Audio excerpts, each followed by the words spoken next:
Selamat datang di Taman Kenyataan, di mana gue akan memberikan ide-ide gila, gue akan merubah mindset kalian. Tentunya hal tersebut hanya akan bisa terjadi ketika kalian mau membuka hati dan membuka pikiran kalian dengan jernih. Sehingga kalian akan tercerahkan. Kali ini gue akan membahas tentang ibadah tidak akan membuatmu kaya. Dan ini adalah sebuah kenyataan yang harus kalian terima. Seberapa keras kalian ibadah itu tidak akan membuat kehidupan kalian berubah. Makin banyak ibadah itu nggak berarti hidup kalian makin tinggi. Nggak berarti juga hidup kalian itu makin kaya, nggak kayak gitu. Nah, rumusnya itu sebenarnya seperti ini, bro. Ibadah itu adalah satu hal yang sebenarnya tidak berkorelasi langsung terhadap kenyataan. Karena apa? Karena faktanya kalau misalkan ibadah itu bisa membuat kita kaya, maka gue yakin di Indonesia ini akan banyak orang kaya, tapi faktanya tidak seperti itu. Jadi lo harus bisa memahami secara komprehensif ya. Lo harus bisa memahami secara keseluruhan. Bahwa untuk menjadi kaya itu faktornya banyak. Nggak cuman ibadah. Cuma lo banyak ibadah tapi lo nggak mau kerja. Percuma lo banyak ibadah tapi lo nggak punya usaha. Ya gimana cara lo bisa kaya? Lo pengen gitu ngemis-ngemis. Lo pengen mengharapkan rezeki dari kasihan orang lain gitu. Kan nggak mungkin, bro. Jadi lo harus memahami bahwa ibadah itu adalah satu hal yang baik. Udah itu doang. Ibadah itu bisa jadi membuat kita kaya dan bisa jadi membuat kita biasa aja. Faktanya seperti itu. Nah, tapi banyak sekali orang di luar sana itu selalu bilang, kamu itu kebanyakan masalah karena jarang ibadah. Kamu itu punya masalah ini, punya masalah itu. Hidupmu ruwet itu karena lu gak pernah ibadah. Ya elah bro, orang yang ibadah pun juga pasti akan kena masalah. Tapi jawabannya tuh bukan itu. Jadi lo harus bisa memahami bahwa ibadah itu adalah hal yang bagus. Bisa jadi itu adalah hal untuk memantik rezeki kalian. Itu benar. Tapi bukan berarti ibadah itu langsung bisa membuat lo kaya. Yang gak seperti itu. Ada orang yang beribadah dan dia kaya. Ada juga orang yang beribadah tapi gak kaya-kaya. Di sisi lain ada juga orang yang gak ibadah tapi kaya. Dan ada juga orang yang gak ibadah tapi miskin. Nah itu adalah fakta. Itu adalah kenyataan yang ada di dunia ini. Jadi sebenarnya ibadah itu punya banyak output gitu. Outputnya adalah lo bisa kaya, lo bisa gak kaya. Sedangkan gak ibadah juga sama. Lo bisa kaya dan gak kaya. Karena apa? Karena yang membuat lo kaya itu bukan ibadah. Tapi faktor yang lain. Bisa dibilang gini, ibadah itu adalah faktor sekunder. Sedangkan faktor primernya, faktor utamanya adalah kalau lo pengen kaya ya lo harus punya usaha, lo harus punya pekerjaan, dan lo harus punya cara yang tepat. Percuma lo bekerja keras tapi caranya salah, ya lo gak akan kaya. Jadi untuk meraih kekayaan itu gak cukup dengan kerja keras, gak cukup dengan lo ibadah setiap hari, gak bisa. Karena apa? Karena untuk mencapai kekayaan itu ada hukumnya, itu ada aturannya. Aturannya yang jelas adalah kalau lo pengen kaya lo harus punya usaha atau punya pekerjaan dan caranya itu tepat. Jadi sekarang lo sudah bisa memahami korelasi atau hubungan antara ibadah dan juga kekayaan. Sehingga lo bisa memahami bahwa oh ternyata ibadah itu adalah salah satu faktor yang bisa membuat gue kaya ya. Ketika lo sudah bisa memahami hal seperti ini, maka lo gak akan menyalahkan ibadah lagi. Lo gak akan menyalahkan seperti wah gue udah ibadah tapi gak kaya-kaya. Lo gak akan nyalain seperti itu. Karena apa? Karena lo memahami bahwa oh ibadah itu adalah salah satu faktor yang bisa membuat gue kaya. Dan ibadah itu bahkan hanya faktor sekunder. Berarti faktor primernya apa?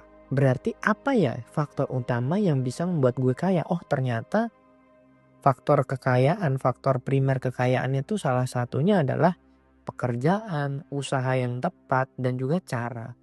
Kalau lo punya mindset seperti ini, maka gue yakin lo gak akan menyalahkan ibadah, lo gak akan menyalahkan Tuhan lagi. Karena apa? Karena ibadah adalah satu hal dan kekayaan adalah hal yang lain. Nah, ketika lo sudah memahami mindset ini, lo sudah memahami konsep ini, maka ketika lo beribadah, lo enak gitu. Beribadah lo itu enjoy. Lo bener-bener bisa menikmati ibadah lo bisa bener-bener mendekat kepada Tuhan tanpa harus memikirkan hal yang lain. Tanpa harus memikirkan bahwa gue ibadah sama lo ya Tuhan, lo harus bikin gue kaya. Lo gak akan nyelonong seperti itu, lo gak akan istilahnya gak sopan seperti itu. Nah, selama ini banyak orang yang gak sopan. Selama ini banyak orang merasa berdoa, selama ini banyak orang merasa beribadah kepada Tuhan. Padahal kalau dilihat-lihat mereka itu sebenarnya tidak beribadah dan tidak berdoa. Mereka itu benar-benar nyuruh Tuhan untuk bikin dia kaya. Dengan apa? Dengan ibadah. Kayak misalkan gini, gue udah ibadah lo, gue udah berdoa lo, tapi kenapa lo gak kasih kekayaan ke gue Tuhan? Nah, mereka tuh secara tidak sadar ngomong seperti itu. Ibarat kata orang-orang yang beribadah. Ibarat kata gini, banyak orang itu mengharapkan kekayaan dari ibadah. Itu sama artinya lo nyuruh Tuhan, lo bener-bener ngotot mendikte Tuhan untuk membuat lo kaya dari ibadah. Padahal ibadah itu kan adalah salah satu bentuk pengabdian kita kepada Tuhan. Salah satu bentuk tulus pengabdian kita kepada Tuhan. Nah, banyak juga orang yang gak memahami hal ini. Orang itu gak bisa memahami bahwa ibadah itu dikhususkan kepada Tuhan. Efeknya itu istilahnya efek sampingnya adalah kehidupan kita di dunia. Efek sampingnya adalah berakibat baik kepada kehidupan kita di dunia. Tapi kalau kita pengen ngejar dunia, ya kita harus cari ilmu dunia, sesimpel itu. Nah, tapi banyak orang gak mau memahami hal ini. Banyak orang itu pengen jalan pintas. Mereka berpikir bahwa kalau gue ibadah sebanyak mungkin, kalau gue berdoa di kuburan, berdoa di ini, di situ, di sana, gue bisa kaya. Faktanya gak seperti itu. Karena apa? Karena dunia itu punya hukum, dunia ini punya aturan sendiri. Lo harus memahami bahwa ibadah itu punya aturan sendiri, kekayaan punya aturan sendiri, dunia ini juga punya aturan sendiri. Dan lo juga harus memahami bahwa gak semua doa itu bakal terkabul. Karena apa? Karena ada rulesnya, karena ada aturannya. Misalnya gini, gue berdoa, kalau gue jatuh dari lantai 30 gue gak akan mati. Lo berdoa sampai kiamat, pasti lo akan mati kalau jatuh dari lantai 30. Karena apa? Karena itu menentang hukum alam, menentang aturan yang ada di dunia ini. Nah, banyak orang tidak mau memahami hal ini. Ibadah ada aturannya. Kalau lo pengen kaya juga ada aturannya. Nah, banyak orang itu pengennya instan, pengennya cepet gitu. Sehingga gue pengen kaya dengan cara ibadah. Ya Tuhan, bikin gue kaya. Tuhan, gue pengen rezeki gitu. Ya lo aja gak kerja keras, lo aja gak cari pekerjaan. Lo kalau cari pekerjaan juga pekerjaannya ngawur gitu. Kalau lo pengen kaya, jangan pernah pilih pekerjaan yang di bawah UMR. Sampai mati pun kalau pekerjaan lo di bawah UMR, ya lo gak bisa kaya.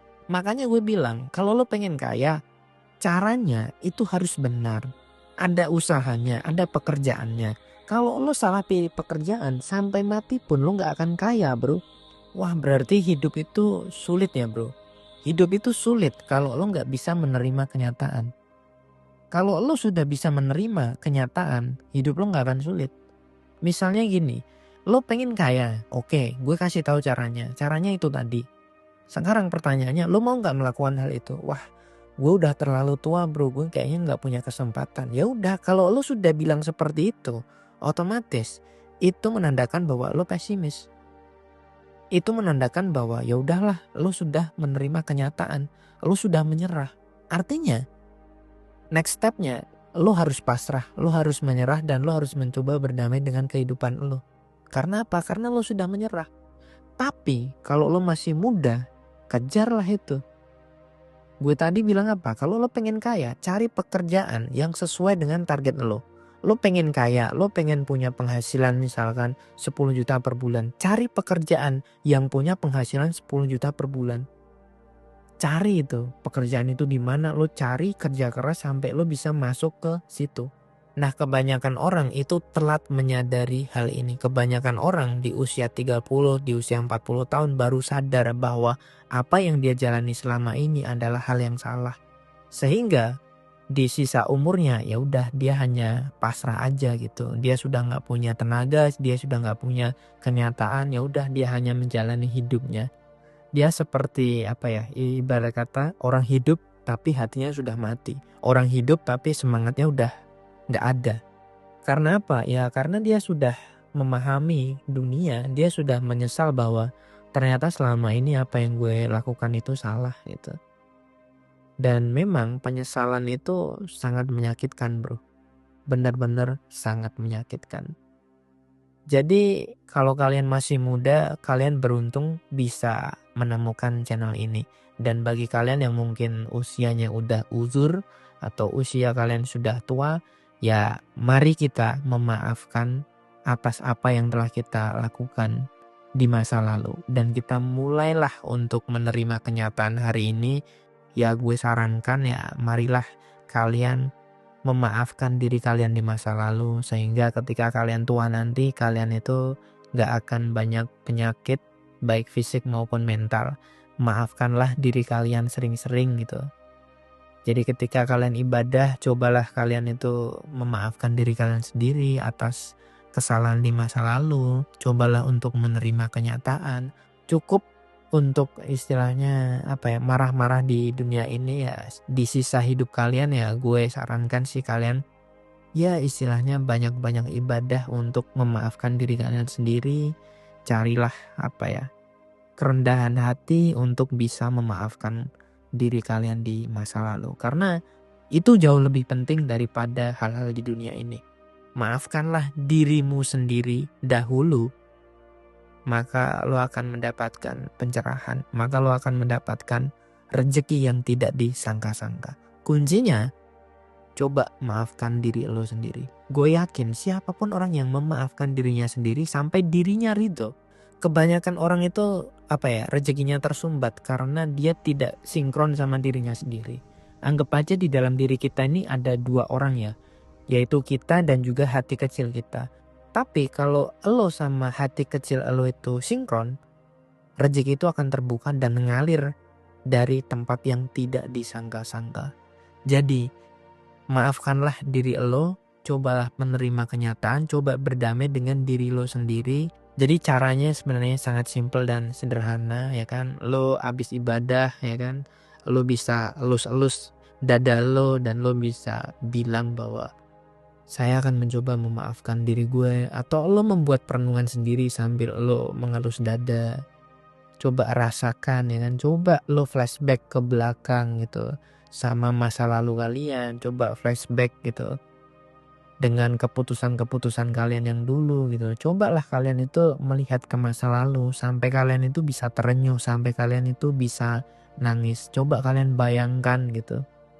Ketika kalian kecil, ketika kalian membuat kesalahan, ketika kalian mungkin sering berbuat onar, kalian akan nangis sendiri. Kalau kalian bener-bener mau memaafkan diri kalian, kalau kalian bener-bener tulus gitu mau berubah, maafkanlah diri kalian sendiri di sisa hidup kalian.